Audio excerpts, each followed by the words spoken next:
the cafe was owned by a guy named Len, and it was called Potion, not AKA Potion. When Emmerich came in around that time, the cafe was cool, it had an identity, but it really didn't have the final piece of magic in place. And Katie Ng started to spend a lot of time at the cafe with the idea that she would sort of get her art on the wall and start planning events there and so on and so forth. Yeah, and one night we were hanging out there and she was just like, why don't we do a weekly open mic? Would you play? We did that. Would you play every Monday? So yeah, I'll play every Monday, for sure. Let's do it. So we did it. Just that Monday night, we just set up and Potion Open Mic started. And was that was 2007 or? It was like, I would say it was March 2008.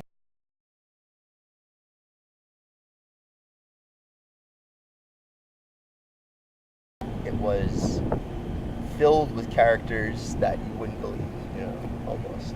But at the same time, it was real. You knew you're not dreaming. It wasn't just a sort of a drugged out delusion. Like the thing that was really most impressive about McKibbin was the number of working, successful, at least from an artistic standpoint, artists on site, real deal. And the reason that they were here in these buildings is because they needed the facilities to use them. There was no other, motivation. Because I need a place to set up and do my thing. You had so many of those people just constantly around. That the energy that created, and just the sort of activity. Like I even remember after a windstorm, on McKibbin, you know what I mean, or after a huge party, if there were a shitload of beer bottles, you'd see members of the building, tenants, just out there cleaning up the street. If you walked down the street and you saw garbage bags, in the middle of McKibbin, you'd take them and you'd toss them into the pile. Like that, those kinds of things. People owned this place. There was a garden out in front of the cafe. People took care of that. People took care of the cafe. You paid more than you pay for your food easily if you walked a few blocks away. Waited 3 or 4 times as long. It was probably not very good because it was stale. But you supported the scene, and everyone did it with the idea in mind that we were kind of creating something special here, almost an arc.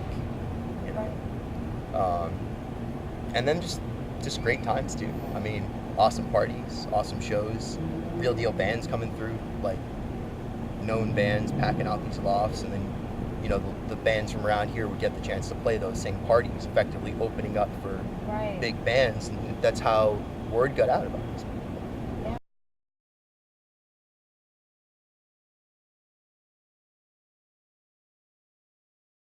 Well, I mean, Steve Nelson, he was always there, like, for people who call him the Prince of McKibbin, you know what I mean? He was just this, like, young, he wasn't really young, he's an old soul. I mean, he's like a billion years old, you know what I mean? But, like, he was there, and his presence was huge, like, super talented and kind of developing and finding his voice, but still, a little younger than everybody else. It was just perfect, perfect to have him around. A guy named Mike Ashaya. He was a bass player and producer and played in a couple of bands. He did play in USA. He was the original bass player. But his presence had a lot to do with the vibe, for sure. Where'd he go? He now lives in Little Rock, Arkansas. He just released a project, though. It's out now called Gold Lion. It's on Facebook and Bandcamp. Yeah, it's cool.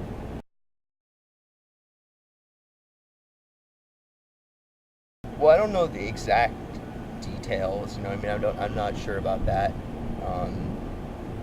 But I mean, in a nutshell, it just it was not sustainable. And from the get-go, I think that's the thing that, if you enjoyed the cafe, you got this, and if you hated the cafe, you didn't get this, being that it was really an art project. It wasn't really a place for, for dining. It was a project. It was Emmerich's project. It was those who came in, Katie, myself, Steve Nelson, whoever, who came in and made it something. Why it died out was because just the reality of the universe, and not the universe, reality of affairs, the state of affairs. You got money. That's one thing. Yeah. Politics, times changing, all this stuff. They just ran out of money. Specifically, I think it was to do with the electric bill or something like Right. that. I remember something about the McKibbin Street Fair, the very first one. There was a lot of money spent on that, and like just $0 made. You know what I mean? Right. Like there wasn't a single penny made off that event. I mean, it was just, getting the permits and vendors and setting up a stage and advertising it, printing materials and stuff. It was real expensive, and I think that contributed to the lack of cash. One thing that gets brought up sometimes by some people around here is how the community didn't get together and save Potion, so to speak. Why didn't, like a guy Jethro, Jethro, Yeah. is down 1E in McKibbin. Listen. He's been here forever, and he'll always say, I don't understand why the rent to Potion was $1,500 a month. How come 5 or 6 people couldn't get together to just keep it going and pay for each month? But at the end of the day, that would have been cool. But the whole point of the project was so that it would fail. Eventually, it was meant to fail. You think so? Yeah, Why? it really captures the gypsy vibe of the whole thing, and also the whole of art and creation in the history of mankind. Right. It is a pretty quick window. You got to seize the moment when it's there, and it was a good lesson to learn. It's painful now. I mean, it's hard to think about. Open mics are painful now. Well, the whole Which is thing my opinion. it is painful. I'm going to be honest. From my perspective, it's painful. It's really not. It's not too cool for me, like where it's at. And I remember a year ago thinking, okay, we gotta figure this out. And there have been great times. Like there have been amazing times, even in the last few weeks. I know that, but what really is hard to imagine is just like how you had that like real strong base of support, and then that could sort of dissolve, almost because everyone was expecting someone else to save it. Right. And instead of pulling together, it just kind of dissolved. And there's just all kinds of social and political factors, and